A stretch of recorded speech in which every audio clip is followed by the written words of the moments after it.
Christmas dinner at the Harrison family table had always been about appearances.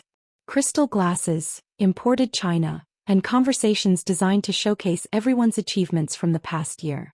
This Christmas Eve was no different except for the fact that I was apparently about to be disowned. "Sophia, we need to discuss your living situation," my mother announced, cutting into her prime rib with surgical precision. Her voice carried that particular tone she used when she was about to deliver bad news while maintaining perfect dinner party etiquette. I looked up from my plate, fork halfway to my mouth. Around the mahogany table sat my entire family. My parents, my older brother Marcus with his wife Jennifer, and my younger sister Ashley with her fiancé David. Everyone was dressed in their Christmas finest, the dining room glowing with candlelight and expensive decorations. "What about my living situation, Mom?" I asked, though I had a sinking feeling I knew where this was going. "Well, dear," she said, not making eye contact, "your father and I have been discussing it and we think it's time you found your own place." My father nodded gravely. "You're 28 years old, Sophia. It's embarrassing to tell people our daughter still lives at home. Especially since you can barely afford to take care of yourself," Marcus added, smirking as he reached for his wine glass. "I mean, what do you even do for work? That little computer thing." "I do web development," I said quietly. "Right, playing on computers all day," Ashley chimed in. "While the rest of us have real careers." Jennifer, who worked as a nurse, looked uncomfortable but said nothing. David, a financial advisor, just concentrated on his food. "The point is," my mother continued, her voice taking on that sharp edge I knew so well, "you're too broke for this family. We have a certain standard to maintain, and frankly, your situation reflects poorly on all of us." I felt my cheeks burning.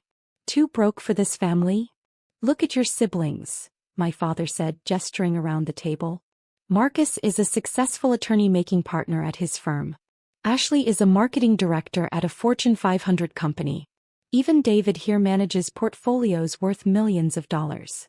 And you," my mother added, finally looking at me directly, "live in our guest room, drive a 12-year-old Toyota, and from what we can tell make maybe $30,000 a year doing whatever it is you do on that computer." "It's web development," I repeated. "Whatever. The point is it's not working out. We've decided you need to move out by New Year's Day." The silence that followed was deafening. I could hear the grandfather clock ticking in the corner, the soft classical music playing from the sound system, even the subtle hum of the expensive wine refrigerator in the kitchen. "Where am I supposed to go?" I asked. "That's not our problem anymore," my father said coldly. "You're an adult. Figure it out." Marcus leaned back in his chair with a satisfied expression. "Maybe this will finally motivate you to get serious about your life. Find a real job, meet someone with actual prospects. Unlike your current situation," Ashley added, "which is basically like having a live-in teenager who never grew up." I stared at my plate, feeling smaller with each word. This wasn't entirely unexpected. My family had never hidden their disappointment in my career choices or lifestyle. But having it laid out so brutally on Christmas Eve felt particularly cruel. "I don't understand," I said slowly. "I pay rent. I buy my own food. I don't ask you for money." $300 a month isn't rent," my mother scoffed. "It's charity. And frankly, we're tired of pretending this arrangement works for anyone. We're thinking of converting your room into a home office anyway," my father added. "Something more productive." That's when my phone rang. The ringtone cut through the tense silence like a knife. Everyone at the table turned to look at me with varying degrees of annoyance. "Turn that off," my mother hissed. "We're having a family discussion." But I glanced at the caller ID and froze. It was a number I recognized immediately, my private banking advisor at Goldman Sachs. "I need to take this," I said.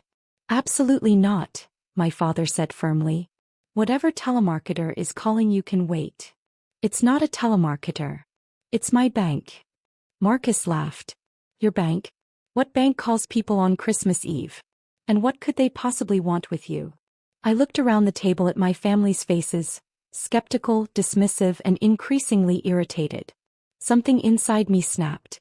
"You know what? You're right. Let's find out what they want." I answered the call and immediately put it on speaker. "Good evening, Ms. Harrison. This is Richard Pemberton from Goldman Sachs Private Wealth Management. I apologize for calling on Christmas Eve, But I wanted to personally inform you about an urgent matter regarding your account. The entire table went silent.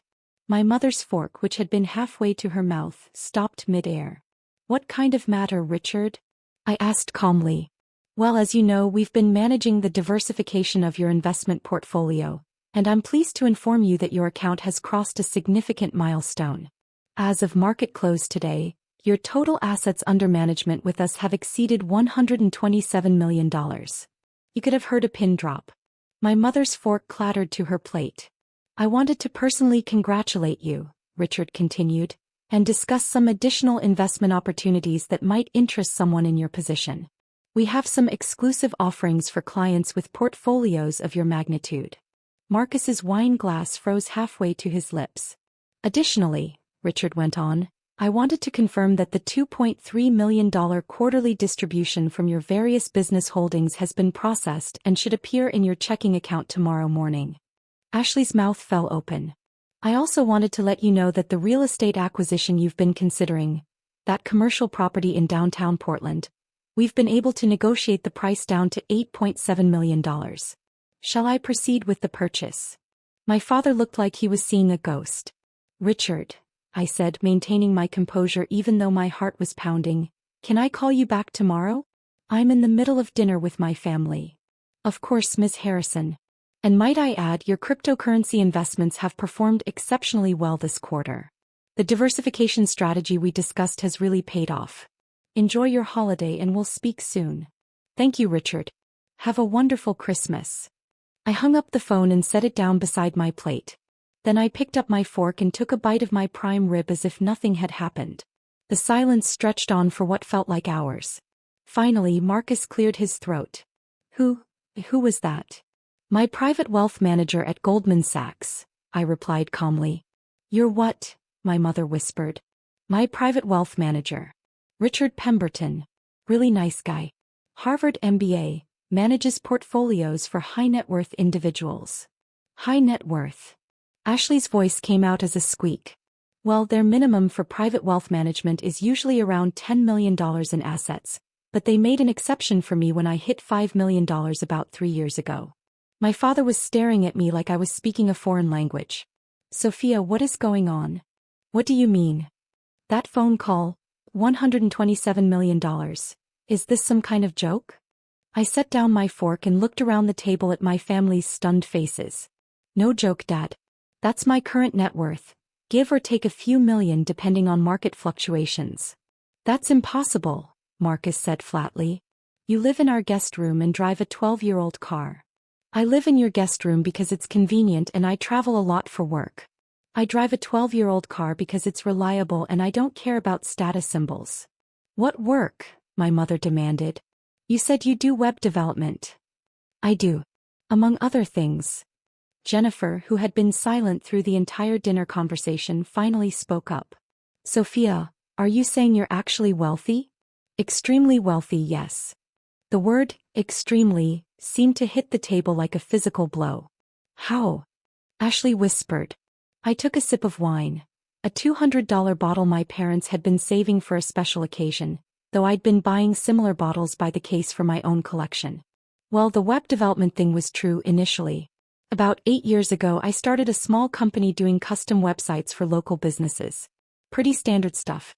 But I noticed that most of my clients needed the same basic features: inventory management, customer databases, payment processing, that sort of thing. My family listened with rapt attention as if I was telling them a fairy tale. So I developed a comprehensive business management platform, basically software that could handle everything a small to medium business needs to operate. Instead of charging clients for individual websites, I started licensing the software. How much does software like that cost? David asked quietly. It was the first thing he'd said all evening. The base license starts at about $500 per month per business. But most clients upgrade to premium packages that run between $2,000 and $5,000 monthly, depending on their needs. I could see Marcus trying to do math in his head. How many clients do you have? He asked.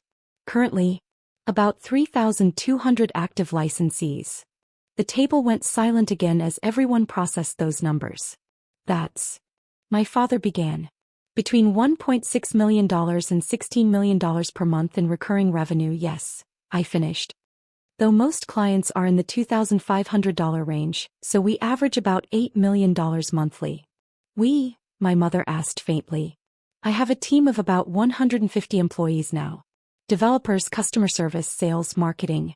We're actually headquartered in that new tech building downtown. Harrison Digital Solutions occupies floors 12 through 15. Harrison Digital Solutions, Ashley repeated slowly. That's your company? That's one of my companies, yes. One of your companies? My father's voice cracked slightly. Well, the software business was doing well, so I started investing in other ventures. I own a digital marketing agency, 3 online retail companies, and I've been doing angel investing in tech startups for the past 4 years. I paused to take another bite of prime rib. Plus real estate, of course. Commercial properties, some residential developments, a few vacation rentals in popular markets. The cryptocurrency thing he mentioned, Marcus said weakly. Oh, that. Yeah, I got into Bitcoin and Ethereum pretty early. 2016, I think.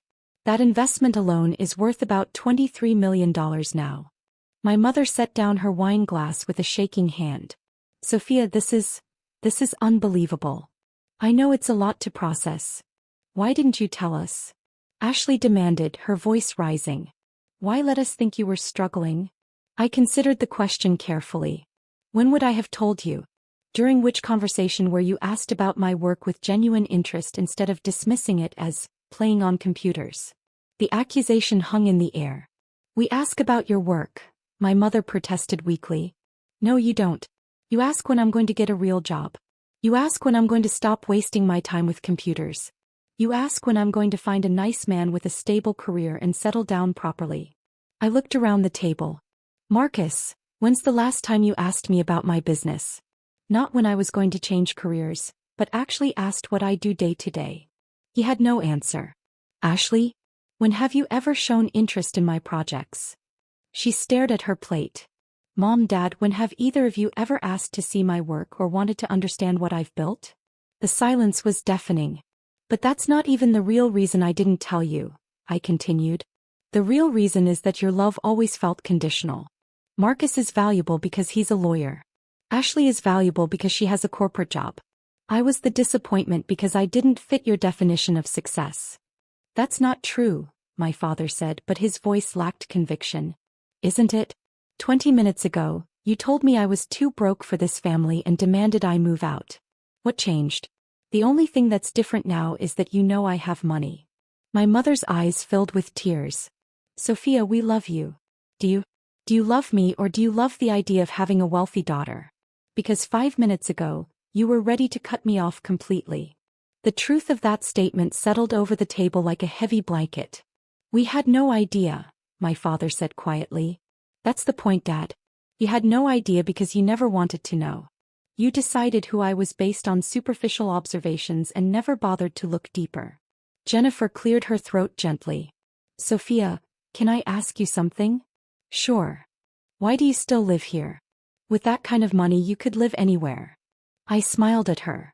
She was the only one who'd asked a question that seemed to come from curiosity rather than shock or defensiveness. Honestly, I travel about half the year for business. When I'm home, I like being around family, even when they think I'm a failure. This house has good memories for me. And the guest room has great internet connectivity, which is all I really need for work. Plus, I added, I've been looking at houses, but I'm pretty particular. I put an offer on a place in the hills last month. 4,000 square feet, pool, home office, 3-car garage. But the sellers wanted $2.8 million, and I thought that was overpriced for the neighborhood. Marcus made a choking sound. You were going to spend $2.8 million on a house? Ashley asked. Well, I offered $2.4 million. They countered at $2.60, but I decided to keep looking. No point in overpaying even if you can afford it. My mother put her head in her hands. I feel like I don't know you at all. You don't, I said gently. But you could. If you wanted to. We do want to, my father said quickly. Of course we do. Do you? Because earlier today you were embarrassed to tell people I live here. Now that you know I'm wealthy, are you going to be proud to tell people your daughter is a successful entrepreneur? He had no answer for that. I don't need your pride, Dad. I've been successful for years without it. But if we're going to have a relationship going forward, it needs to be based on who I actually am, not on your assumptions about who you think I should be. What does that mean? My mother asked. It means you need to decide whether you love your daughter Sophia, who builds software companies and makes smart investments and drives old cars because she thinks new cars are a waste of money, or whether you only love the idea of having a wealthy daughter you can brag about. I stood up from the table. I'm going to go upstairs and pack some things. Richard mentioned that commercial property deal and I want to review the numbers tonight. I'll probably fly to Portland tomorrow to take a look at it in person. Wait, Marcus said. You're leaving. Well, you did tell me to be out by New Year's. I figured I'd get a head start. But, we didn't know, Ashley protested. No, you didn't. But you also didn't ask. You made assumptions about my life and then made decisions based on those assumptions. The fact that your assumptions were wrong doesn't change the fact that you were willing to cut me off based on what you thought was my financial situation. I headed toward the doorway, then turned back. For what it's worth, I never needed you to support me financially. But I did need you to support me emotionally. To believe in me. To be curious about my life instead of dismissive. My mother's voice was small. How can we fix this? I don't know if you can. But if you want to try, start by figuring out whether you're proud of me for building something meaningful, or just impressed that I have money. I went upstairs to pack, leaving my family sitting in stunned silence around their expensive Christmas dinner. 2 hours later, as I was loading my suitcase into my embarrassing 12-year-old Toyota, my mother appeared in the doorway. Sophia, please don't go. I paused. Why? Because you're right. About all of it. We've been terrible parents to you and terrible siblings, she said, glancing back toward the house where I could see Marcus and Ashley watching through the window. And we want the chance to do better. Mom, you can't just flip a switch and suddenly be different. I know. But we can try. We can start asking the right questions. We can start seeing you for who you are instead of who we expected you to be. She stepped closer. Can you tell me about your business? Not the money part, but what you actually do. What problems you solve for people. I studied her face, looking for signs that this was just an attempt to manage the situation. But what I saw was genuine curiosity, maybe for the first time. You really want to know? I really want to know. I closed the trunk of my car and leaned against it. Well, most small business owners are incredibly talented at their craft. They're amazing bakers or brilliant mechanics or creative artists. But they're terrible at business administration. They spend half their time wrestling with inventory systems and customer databases instead of doing what they love. My mother nodded, actually listening. So I built software that handles all the administrative work automatically. A bakery owner can focus on creating amazing cakes instead of tracking flour supplies and managing customer orders. A mechanic can focus on fixing cars instead of struggling with appointment scheduling and parts inventory. That sounds wonderful, she said, and I could tell she meant it. It is. I get emails from clients telling me the software gave them their lives back. That they can spend time with their families again because they're not staying up until midnight doing paperwork.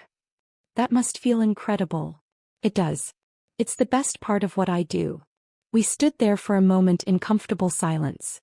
The money is nice, I continued, but the real satisfaction comes from solving problems for people. From building something that makes life easier for thousands of small business owners. I'm proud of you, my mother said quietly. Are you proud of me or proud of my bank account? She considered the question seriously. I'm proud that you saw a problem and solved it. I'm proud that you built something meaningful. I'm proud that you help people. It was the first time she'd ever said she was proud of my work rather than wishing I'd chosen different work. And I'm ashamed that it took learning about your financial success for me to ask about your actual accomplishments. Mom.